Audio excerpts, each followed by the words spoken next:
Bonjour tout le monde, mon nom est Robert Gauthier et puis bienvenue à notre réseau qui s'appelle Lumière sur la prophétie biblique.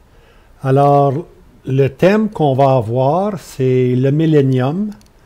Je vais en faire quatre vidéos sur le millénium. Le millénium, c'est comme la prophétie. Il n'y a pas grand monde qui explique vraiment la prophétie. Il y en a, mais c'est pas toujours des fois bien expliqué. Puis pour le millénium, c'est pareil, il n'y a pas grand monde qui donne des études sur le millénium. Alors, j'ai décidé de consacrer 4 vidéos sur le sujet le millénium. Vous allez voir.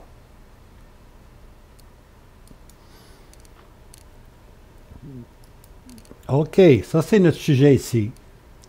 Le millénium.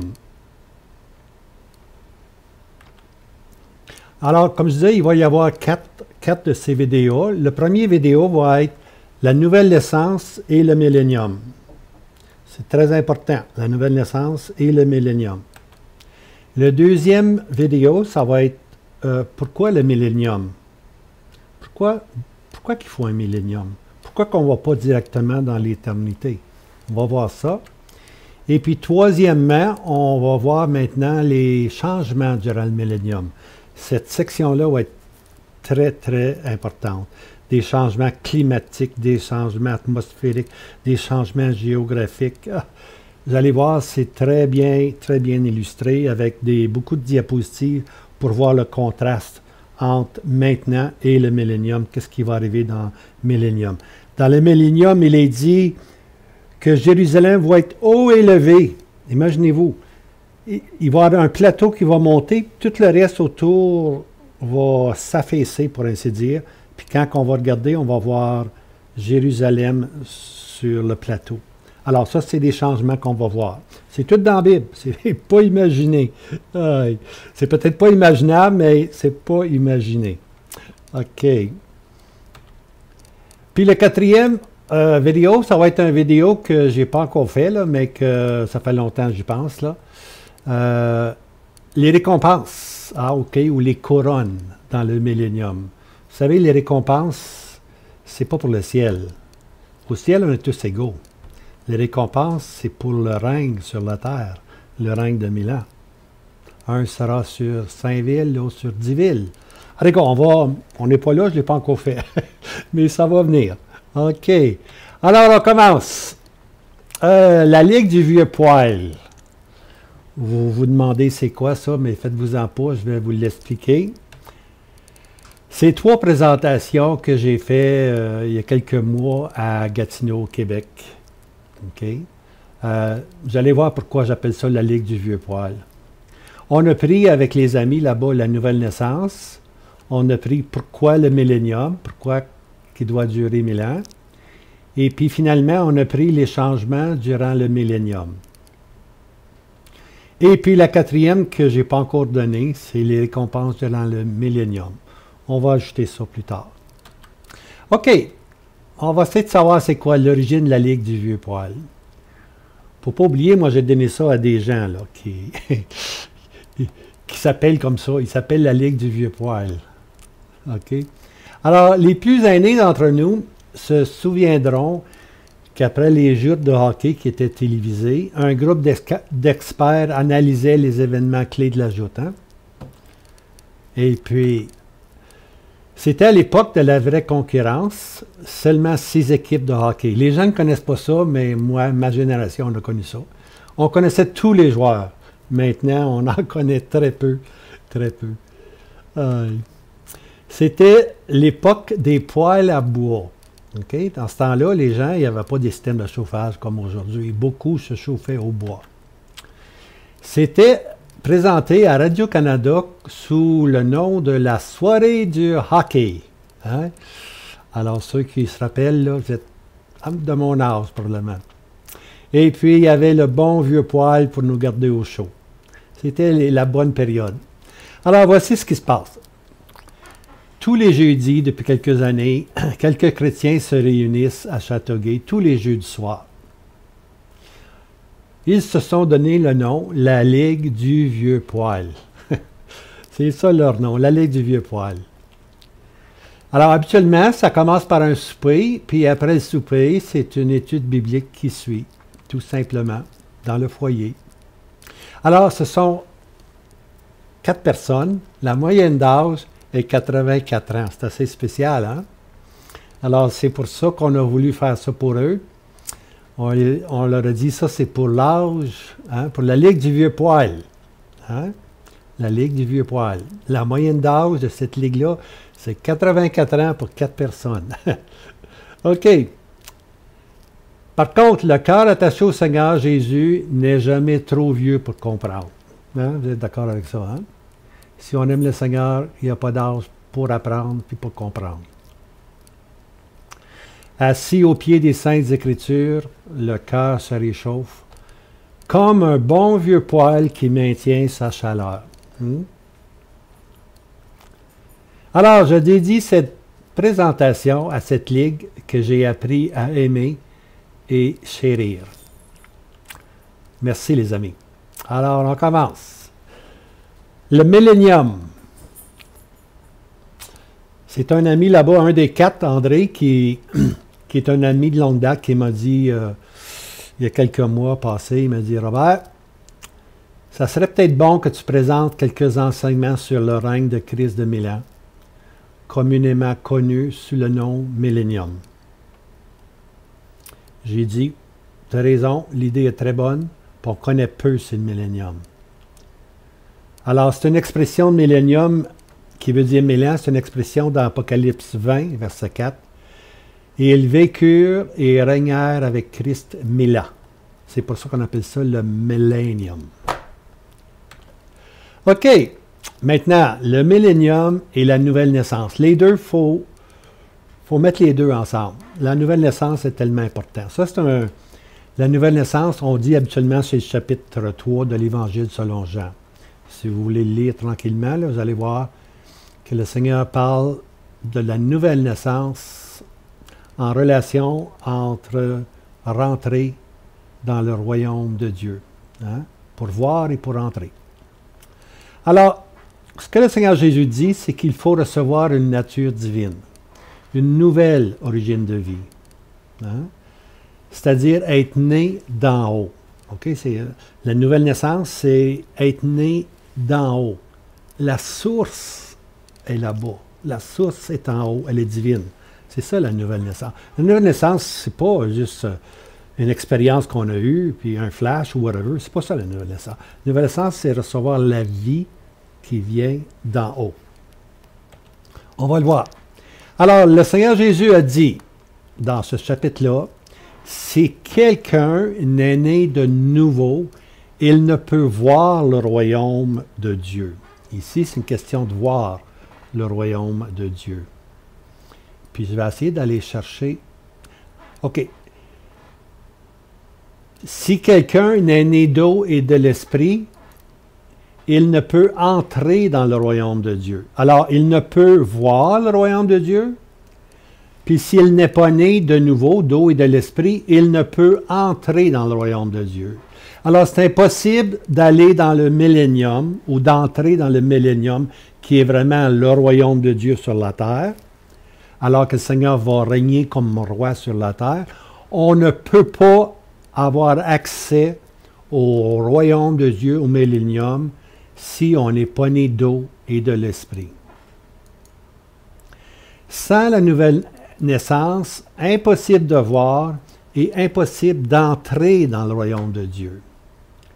Alors, les deux outils, okay, les deux items, les deux outils qui sont utilisés pour produire en nous la nouvelle naissance, qui vient d'en haut, ce sont l'Esprit, l'Esprit Saint, une personne divine, et l'eau. On va voir ce que ça veut dire l'Esprit Saint, je pense qu'on comprend, mais l'eau, on va l'expliquer. Vous allez voir. Alors, pour l'Esprit Saint, c'est une personne divine. C'est l'Esprit Saint, c'est l'agent actif. Okay? C'est lui qui est l'agent actif. Lui vous enseignera toutes choses et il vous rappellera toutes les choses que je vous ai dites. Alors, c'est l'Esprit Saint qui nous rappelle, qui nous fait comprendre la parole de Dieu. Jean 14, verset 6. Maintenant, l'eau. L'eau représente, c'est un symbole, l'eau représente la parole de Dieu. Okay? L'Esprit Saint, ce que l'Esprit Saint fait, c'est qu'il combine ou il agence la parole de Dieu avec sa puissance divine. Okay? Alors, l'Esprit Saint et la parole de Dieu combinés ensemble, reçus dans le cœur, vont produire ce qu'on appelle la nouvelle vie, la nouvelle naissance. Alors, cette combinaison entre l'eau et l'Esprit Saint va engendrer ce qu'on appelle la vie. OK? C'est ça qui va engendrer ici, là, la vie. OK? Alors, voici les versets. 1 Pierre 1, verset 23. Vous qui êtes générés, non par une semence corruptible, mais par une semence incorruptible, par la vivante et permanente parole de Dieu. Ça, c'est l'eau. La vivante et permanente parole de Dieu. On est régénéré. Okay? On va voir que ça veut dire régénérer.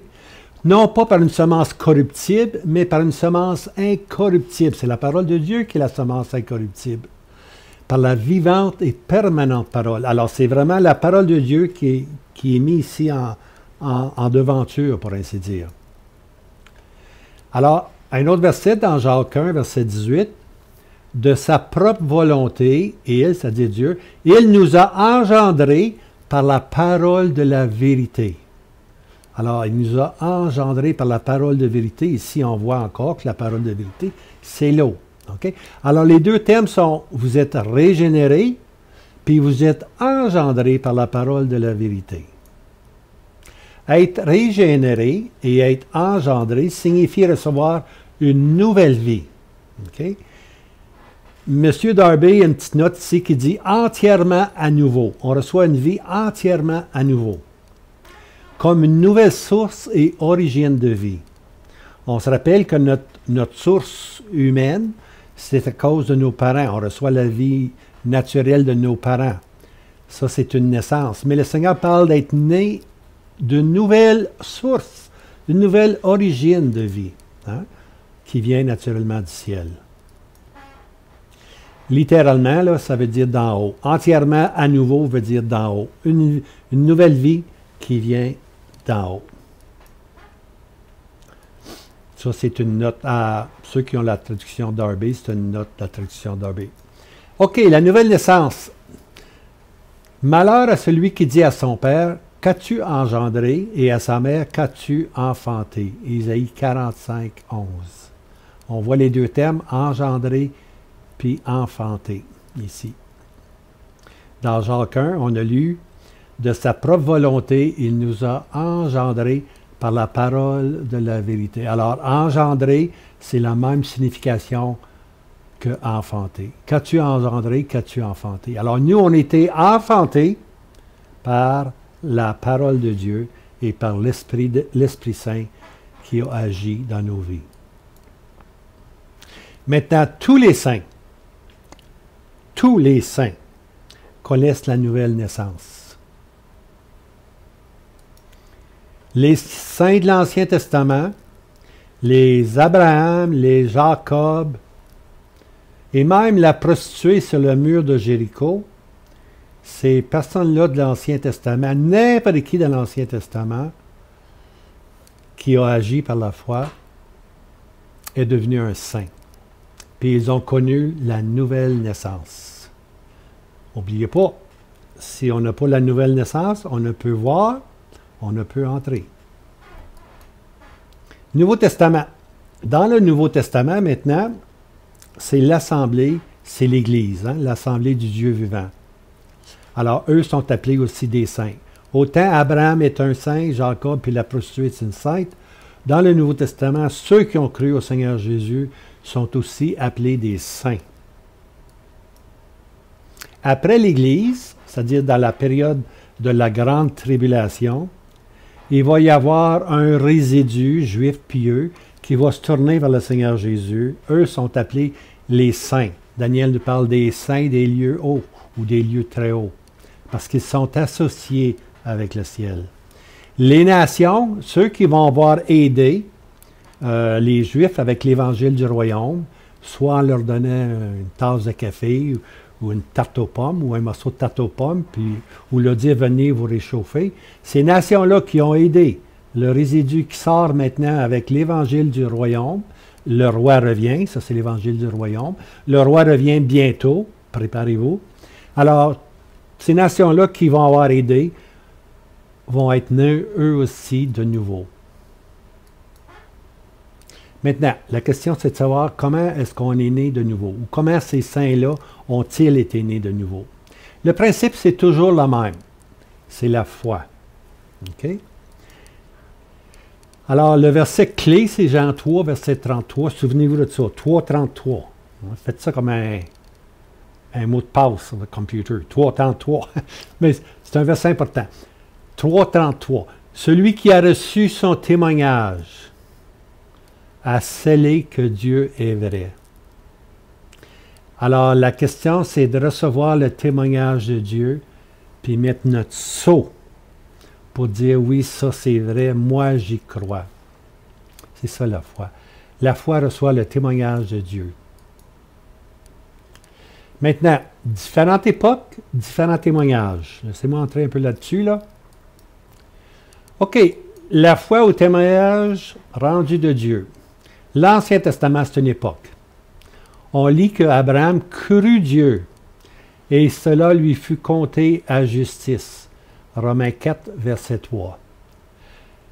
Abraham était très âgé, son épouse était dans la centaine, c'était impossible qu'il puisse avoir des enfants. Dieu lui dit, tu vas avoir une semence, regarde les étoiles, tu vas avoir des enfants aussi nombreux que les étoiles. Abraham, âgé, au-dessus de 100 ans, puis son épouse. Abraham crut Dieu. Il a cru, il a mis sa foi en Dieu, puis cela lui fut compté à justice. Imaginez-vous. Parce qu'Abraham a cru, cela lui fut compté à justice. Il était rendu juste à cause qu'il a cru la promesse que Dieu a dit, que du sein d'Abraham sortirait une nation. Allons maintenant à Rahab, la prostituée. On se rappelle, là, le peuple a séjourné 40 ans dans le désert, puis là, ils vont traverser le Jourdain, puis là, il y a Jéricho, la grande ville. Et puis, ils envoient des espions voir, premièrement, si c'est possible de prendre ce grand territoire qu'il leur est offert. Et puis, finalement, ils sont poursuivis, les deux espions sont poursuivis. Rahab les prend chez eux, puis les cache. OK? Rahab a dit ceci. « L'Éternel, votre Dieu, est Dieu. » Josué 2, verset 11. « L'Éternel, votre Dieu, est Dieu. » Elle reconnaît que toute cette terre-là, maintenant, va appartenir à Israël parce que l'Éternel est Dieu. Elle reconnaît le Dieu des deux espions, ou elle reconnaît le Dieu du peuple qui va traverser le Jourdain. Elle croit le témoignage des espions. Et c'est ça qu'elle croit le témoignage des espions. Et puis à cause de ceci, elle est constituée juste. Elle met sa foi dans l'Éternel, votre Dieu est Dieu. Dans le Nouveau Testament, on arrive à une autre époque, depuis au-delà de 2000 ans. Le témoignage rendu de Dieu, depuis la croix et la résurrection du Seigneur Jésus, c'est « Crois au Seigneur Jésus et tu seras sauvé ». Acte 16, 31. C'est ça le témoignage qu'il nous faut recevoir. Maintenant, si se poserait la question, c'est quoi la différence entre Abraham, crut Dieu, puis nous croit au Seigneur Jésus? Bien, il n'y en a pas vraiment de différence. C'est qu'Abraham a mis sa foi dans ce que Dieu a dit. Nous, aujourd'hui, on mis notre foi en croyant au Seigneur Jésus qu'on ne voit pas, qu'on ne peut pas toucher. Mais on sait que le Seigneur Jésus, c'est le Sauveur, qu'il est mort et qu'il est ressuscité. Ça, c'est notre foi. Puis, de cette foi-là, maintenant, va nous être aussi comptée à justice. Croire au Seigneur Jésus, tu seras sauvé. Ça nous est compté maintenant à justice. C'est pour ça que maintenant, on est des saints. Pas parce qu'on a fait des œuvres ou qu'on est bon ou ceci. Non, non. Parce qu'on a la même foi que Abraham. Abraham crut Dieu, nous on croit que Dieu a ressuscité le Seigneur Jésus d'entre les morts, hein, qu'il est assis maintenant dans la gloire. Ça, c'est le témoignage et l'évangile de la grâce. Hein? Maintenant, après, on a vu l'Ancien Testament, on a vu le Nouveau, après la période de l'Église, il va y avoir un autre évangile qui va être prêché. Cet évangile-là va être « Le roi revient ». C'est l'évangile du royaume. Le roi revient. Et puis tous ceux qui vont recevoir cet évangile, ou tous ceux qui vont aider à la publicité, disons, de cet évangile, vont être nés de nouveau. Que ce soit le résidu, qui va avoir une foi réelle, ou les nations qui vont aider, vont croire le témoignage de Dieu. Alors ça, c'est l'évangile du royaume. Alors voici le verset. « Et le roi répondant leur dit, en tant que vous l'avez fait à l'un de ces petits de ceux-ci, ce sont mes frères qui sont mes frères, vous me l'avez fait à moi. » Le Seigneur dit ceci aux nations qui vont accepter l'évangile du royaume ou qui vont aider les Juifs. Hein? Puis lorsqu'on voit dans l'Apocalypse, on voit une foule innombrable. On ne pouvait pas compter, pas les 144 000, là. L'autre vision, c'est qu'il voit une foule innombrable. Alors, il va y avoir plusieurs des nations qui vont aider à l'évangile du royaume et qui vont être sauvés, pour ainsi dire. Ils vont devenir des saints. Matthieu 25, verset 40. Maintenant, Nicodème, parce que Jean 3, c'est le Seigneur qui parle à Nicodème. Nicodème, c'est un chef religieux, très connaissant de la parole de Dieu. Et puis, on va voir sa réaction. Comment un homme, Nicodème, il a entendu parler de la nouvelle naissance, il dit, comment un homme peut-il naître quand il est vieux? Donc, il était vieux. Okay? Peut-il entrer une seconde fois dans le sein de sa mère et naître? Donc, il n'a pas rien compris. C'est aussi simple que ça. Alors, voici un homme qui est maintenant âgé. On vient de lui parler qu'il faut être né de nouveau. Il dit, ben, trop vieux. Je ne peux pas retourner dans le sein de ma mère. Et puis, le Seigneur va répondre à cette question-là. Jésus répond, tu es docteur, c'est-à-dire maître qui enseigne, tu es un docteur en Israël. Et tu ne connais pas ces choses? Pourtant, c'est marqué dans l'Ancien Testament qu'il faut être né de nouveau. Tu enseignes la parole de Dieu, puis tu ne sais même pas ces choses-là. L'ignorance de Nicodème provient du fait qu'il n'a pas compris le passage de Ézéchiel 36, versets 24 à 27. On va y retourner. La nouvelle naissance, tu es docteur d'Israël, il aurait dû connaître Ézéchiel 36. Voici le passage dans Ézéchiel 36. C'est un passage qui parle de la naissance, de la nouvelle naissance, de la nation d'Israël. Ce n'est pas une nouvelle naissance individuelle comme on la connaît, là. C'est une naissance de la nation d'Israël. La nation d'Israël va être un jour née de nouveau. OK? Puis la nation va être composée du résidu pieux. OK, voici la nouvelle naissance de la nation d'Israël. Et Ézéchiel 36, et je vous amènerai sur votre terre, et je répandrai sur vous des eaux pures, et vous serez purs. Alors l'Éternel dit, je vais vous ramener en Israël, puis je vais répandre sur vous des eaux pures, et vous serez purs. Et je vous purifierai de toutes vos impuretés et de toutes vos idoles, et je vous donnerai un cœur nouveau, et je mettrai au-dedans de vous un esprit nouveau, et j'ôterai de votre chair le cœur de pierre. Et je vous donnerai un cœur de chair, et je mettrai mon esprit au-dedans de vous. Ézéchiel 36. Voyez-vous, j'ai souligné en jaune ici, puis en rouge, là, l'eau, puis l'esprit. La nouvelle naissance, c'est l'Esprit Saint qui l'a fait. Mais il faut qu'il y ait la parole de Dieu. Alors, le Seigneur Jésus va verser la parole de Dieu sur eux, et puis l'Esprit Saint va produire en eux la nouvelle naissance. Et à ce moment-là, lorsque les eaux pures vont être versées sur eux, ils vont être purs. Puis la nation va être née de nouveau. Il y aura une naissance d'Israël comme nation sera. Maintenant, je ne sais pas si vous avez remarqué, ici, là, j'ai mis un astérix ici. Là. Je vous purifierai de toutes vos impuretés et de toutes vos idoles. OK? L'astérix ici, là, ça veut dire idolâtrie. 1948, les gens disent, je vous amènerai dans votre terre. Israël est retourné en leur terre. Donc, le Seigneur a répandu sur eux des eaux pures. Et alors, ils disent qu'Israël, maintenant, le retour de 1948, c'est un retour vers Jéhovah. Non, ce n'est pas un retour vers Jéhovah. Ce n'est pas un retour vers Dieu. C'est un retour vers la patrie. C'est un retour vers la terre. Ce n'est pas un mouvement divin. Il n'y a pas d'eau qui a été versée sur eux. L'Esprit Saint n'est pas au-dedans d'eux.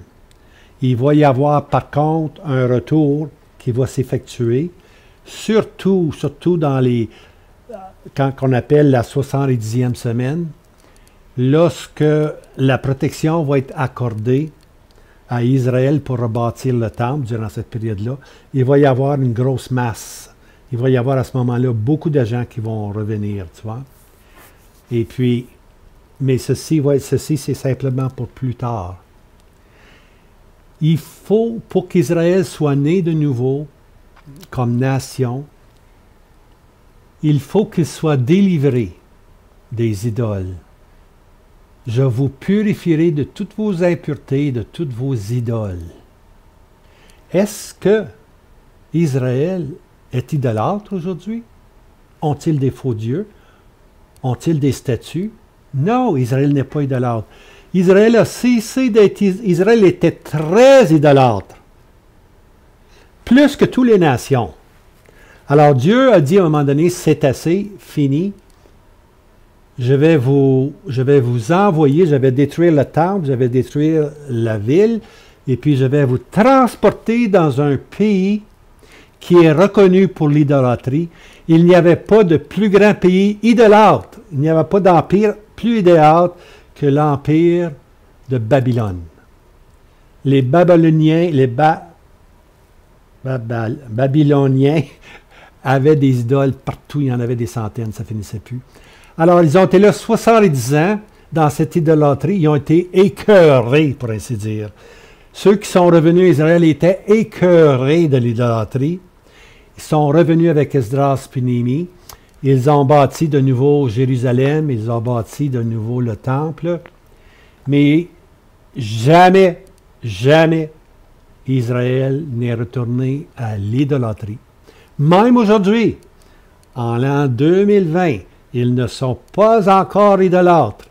Pourtant, la parole nous dit, « Je vais vous purifier de toutes vos impuretés et de tous vos idoles. » Ah! La nouvelle naissance nationale va arriver lorsque le peuple va être idolâtre. C'est là que la nouvelle naissance nationale va arriver, lorsque le peuple va être idolâtre. Le Seigneur Jésus l'a dit, hein? La maison est maintenant balayée.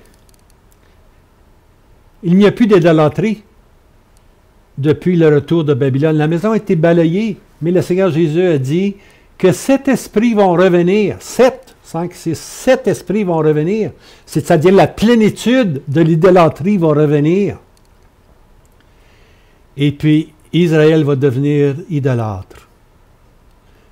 Ils vont suivre l'Antichrist. Ils vont non seulement suivre l'Antichrist, celui qui se dit être Christ, mais ils vont adorer l'Antichrist. Ils vont adorer aussi la bête, qui est l'Empire romain reconstitué, c'est-à-dire l'empereur romain, le prince à venir. Ils vont retourner à cette idolâtrie. Et quand vous verrez, le Seigneur Jésus le dit, quand vous verrez l'abomination de la désolation, assis dans le temple, fuyez. Okay? Alors, il faut qu'Israël va retourner à l'idolâtrie. Alors, comme je disais tantôt, depuis la captivité de Babylone, les Juifs ne sont plus idolâtres, mais Jean 5, 43 prédit ce retour à l'idolâtrie. Alors, la nouvelle naissance va s'opérer seulement lorsque le peuple va être idolâtre. Et puis, c'est à ce moment-là que Dieu va agir, puis il va sauver un résidu, un reste pieux, comme des Anne, des Simon, des Marie, des Joseph, des Siméon. Il va y avoir un résidu, comme un résidu était au jour du Seigneur lorsqu'il est venu, il va en avoir un autre résidu. Puis ce résidu-là va devenir l'Israël de Dieu. Ça va être la naissance nationale. Le résidu devient l'Israël de Dieu. C'est le résidu pieux. Le Seigneur Jésus ajoute, « Je vous ai parlé des choses terrestres et que vous ne me croyez pas. Comment croiriez-vous si je vous parle des choses célestes? » Alors, le Seigneur a parlé des choses terrestres. Il a parlé de la nouvelle naissance qui doit arriver. Alors, si je vous parle maintenant, si je m'en vais, puis je commence à vous dire les choses célestes, vous avez de la misère à comprendre les choses terrestres. Alors, je ne peux pas vraiment vous parler des choses célestes, tu vois. Alors, on va arrêter là-dessus. Et puis, la prochaine vidéo, on va rentrer maintenant dans le millénium. Le millénium, c'est une période de 1000 ans, une période de justice, une période que le monde n'a jamais, jamais, jamais connue. Et puis, ça va être un jour merveilleux, parce que le Seigneur Jésus, qui est notre Sauveur, va être le roi. Hein? Un roi agira dans la justice. Alors, je vous laisse avec ceci, puis n'oubliez pas, abonnez-vous à Lumière sur la prophétie biblique. Et puis, vous allez voir à la fin du vidéo, là, c'est ça, vous allez voir à la fin du vidéo, je vais vous dire d'aller voir une autre vidéo peut-être, mais sur ce côté-là, je pense, il y a un rond, puis mon visage va apparaître. Hein? Pesez sur le visage. Pesez dessus. Ça veut dire, vous allez vous abonner. Puis, je pense qu'il y a une cloche qui va appartenir ou un engrenage qui va apparaître. Là. Alors, lorsque la cloche apparaît ou l'engrenage, pesez dessus. Ça veut dire que lorsque sort la vidéo numéro 2, vous allez savoir une petite cloche, ding, ding. Ça veut dire un nouveau vidéo de la part de Robert Gauthier. Alors, je vous laisse, hein, que le Seigneur vous garde. Passez des bons moments, puis vous allez voir, le millénium, c'est beau, c'est grand, c'est merveilleux. Toute la gloire va aller au Seigneur Jésus, notre Sauveur. Merci beaucoup.